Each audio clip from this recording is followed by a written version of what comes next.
Hello there, welcome back to Tiny Garden Tidy. This week we'll be looking at all things compost. I hope that you find it very helpful. I've tried to keep it or to make it for a beginner. I'm not a expert in composting, but I have over the years on and off had a compost bin.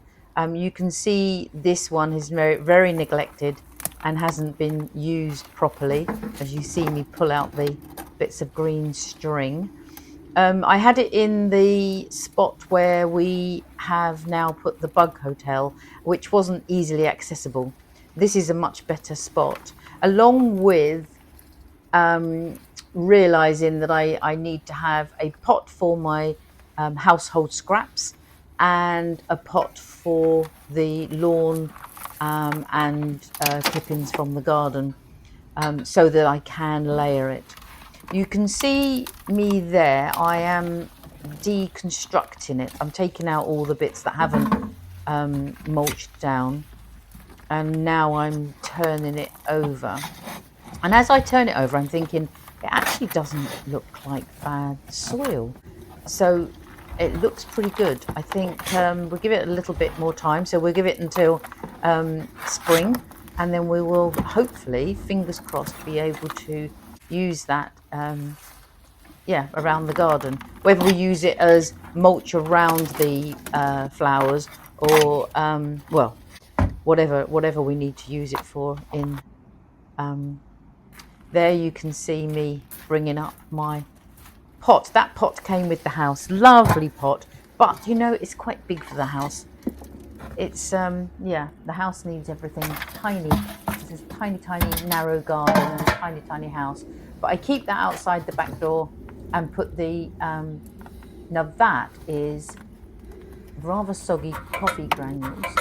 And there's the spoon I took out from there, which is a little worrying, and those are my crushed eggs. So the first layer has to be brown, so that's all things garden, and the second layer green, which is all things kitchen. And now I'm just putting a final layer of leaves on, just to make sure that there isn't any odour or smell coming from the compost bin.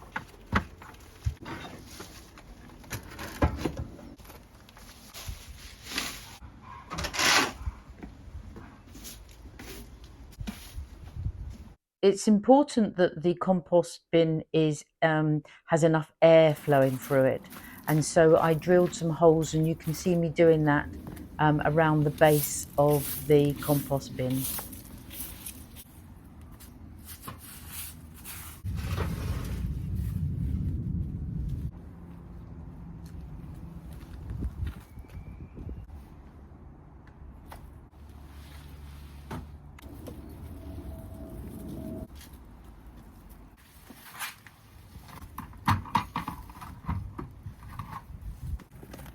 It's at this point that I have found my microphone, which had gone missing. I thought I was going to have to order a new one, and so that's why there's not much, or there isn't any talking in the first part.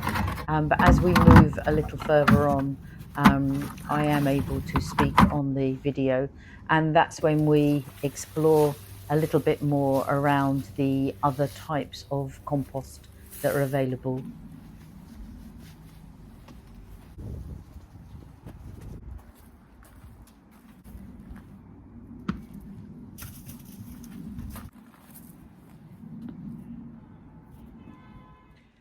So another idea for compost for a smaller garden is to get a sort of colander-like bowl like this. This isn't my original idea. I actually saw it on a short, but I've looked back and can't find who it was now, so I can't reference them here. But they bought quite a taller pot than this with smaller holes, and planted it in the bed and put a lid on it with like a mini compost. I've looked everywhere to try and find a similar item and couldn't, so I've come up with using my handleless colander. So I'm going to put it here. Oh, this ground is hard. Hang on, I'm going to get the fork. Un momento. It's just the top layer that's tricky. Okay. I think I can do the rest of the digging. I think, see how this goes, but I would think I prefer this because the garden's small. Oh, having said that, I'm thinking that for cutting back, you know, for lots of grass clippings and things, this probably is too small. Okay, let's put some back in. Gone a little bit over the top.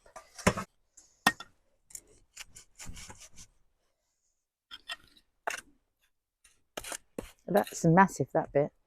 I should put my gloves on, shouldn't I? Yeah, so this should be quite nice. Oh, there's little wormy. Okay, sorry, didn't mean to disturb you. There we go, cover you up again. Another worm. That's good. Right, I'm going to get my gloves on. Where are they?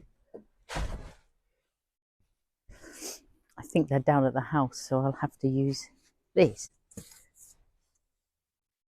There we go. Let's get both gloves on and see if I can push that right down. Some in there. Oh, sorry, little wormy. I'm going to use this as the lid. I'll keep looking out for that pot because it absolutely fitted the bill fabulously. It had smaller holes as well, which I think is probably better. But this is a good sort of demonstration.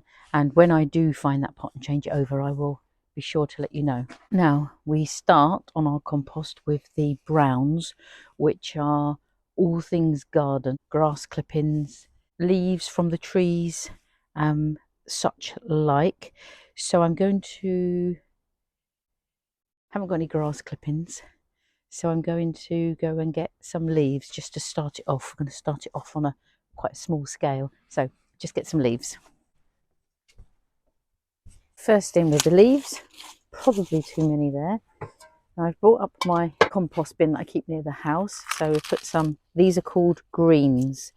So greens are all things vegetable, so all things from the house, so tea bags, scrunched up egg, little bits of cardboard, tea bags,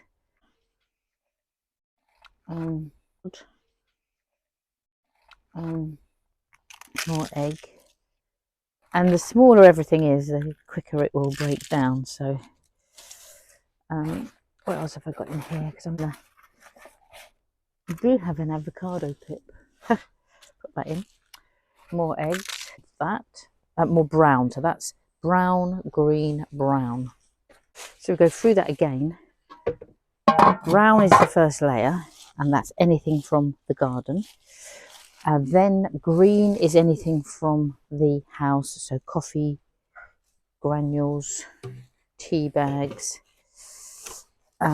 food clipping. If you don't want it to smell, or if it starts to smell, the brown over the top, so like a layer of leaves, is a good thing. I'll just put this stone on to make sure no one lifts it off. So that might not be the right spot because it can be very sunny. So it's meant to be a bit of a shady spot, and meant to be sort of to keep it sort of damp, like a bit of a sponge. So that might not be the best spot. So this one in here, as much of it is in a shady spot with a little bit of sun.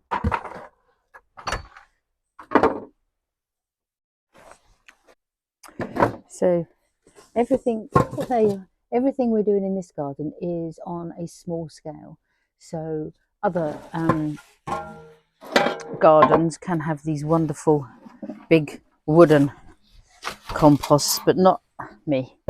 Not this garden. Everything has to be tiny sized. Got some. Actually, I'm going to take that greaseproof paper out because one of the things they say that you shouldn't have is anything greasy. So no food, no fish, no meat, nothing greasy. Everything.